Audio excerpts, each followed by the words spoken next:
We are live. Yes, we are. Woo! Good morning. Is it morning? Good afternoon. Thank you so much for being here with us this lovely Friday. My name is Selena Almaguer. I'm a realtor with a great team, Elite Realty. Woo! I fed them today. Again, thank you so much. So the topics that we bring to you on this Facebook Live, the way we choose them is that they are situations that we come across with our clients. And recently I have I have had a couple of cases in the past months with almost the same case, the same situation. And that is that they do not have their down payment in their bank accounts.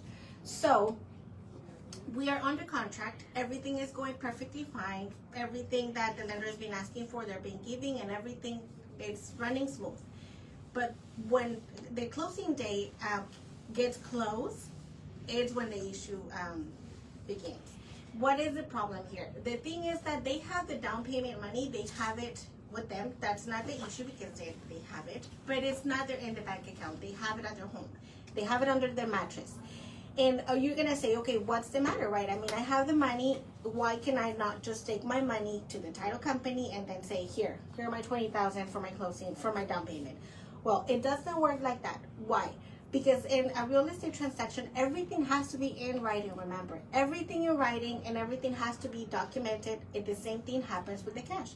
They want to make sure that they know where that money came from, and that's why they needed to see it in the account. Sometimes there are, depending on the transaction or the loan type that you have, sometimes you need to have it like 30 days before or a month before you're going to close it there. And other loan programs, it doesn't have to be like that as long as it's in the account by the date of closing, but it's better to have it in there. So if you're already thinking about buying a home and you have all this cash under your mattress, I advise you to start depositing your money. I can't tell you what to do and how to do it, but just start getting that money in there. And if you are, especially if you already are under contract, if you are already under contract and you know that you already have a closing date set and you have all this cash at your home or under your mattress or wherever you have it, but it's not in your bank account, don't freak out and go and deposit it, because then you're gonna get a headache and you're gonna delay that closing. So before you do anything, make sure you ask your realtor and you ask your lender on what to do. Because one of the reasons that the lender asks you for a bank statement is not because they want to be nosy and see what you do every day, or if you have Starbucks every day, or if you go to the movies every weekend. It's mainly to see, they don't care what goes out, they care what comes in, because they want to see what deposits you're making, what the money came from.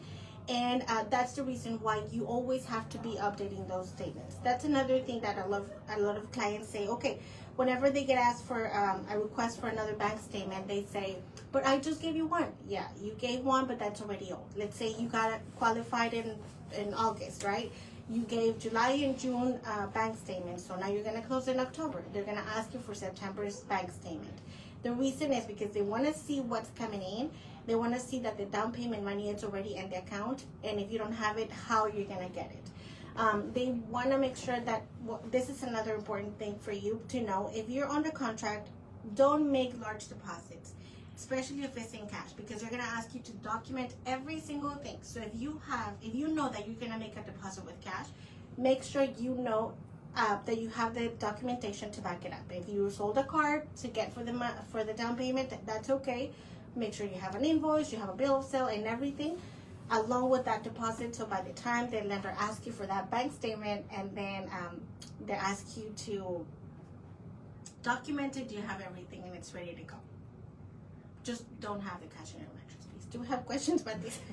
No, we don't have questions. We don't have questions. If you have any questions, make sure you can let us know. You can send us a message. You can text me, call me. My number is 512-938-2288. This is a very simple topic. It's mainly to inform you, to let you know that if you're already thinking about buying a home, don't use too much cash. Everything, do it through your bank account, through your bank account. If you need to make large deposits, remember to get documents, invoices, anything that you can to back it up. Don't keep the money at your house. if you're in the process of buying a house, especially if you are already under contract, okay? So don't make large deposits. Talk to your realtor, talk to your lender before you do anything, because what it does, it doesn't disqualify you from the loan. The only thing is that it's going to delay the closing. And sometimes this is a big deal for some people because they need to move out by a specific date. And then if we have to move closing, we have to go by a contract, right? So if we move the closing, we have to negotiate again closing time with the seller, and so that can become a little hectic. So just watch this video, know what you need to do before you go under contract, put that money in the bank, and if you have any other questions, let us know. Reach out to me. We are also gonna have a refi project in October 19. I know you've seen already videos about this refi project. We're gonna do one more and more, so we can remind you to come and see us. It's going to be October 19th. We're going to share the details in the comments because I don't remember the time. But we're going to put it right there, okay? So if you have any questions, send us a message. If you have any specific topic that you would like us to talk about, also let us know, because we're here for you to answer any questions that you may have.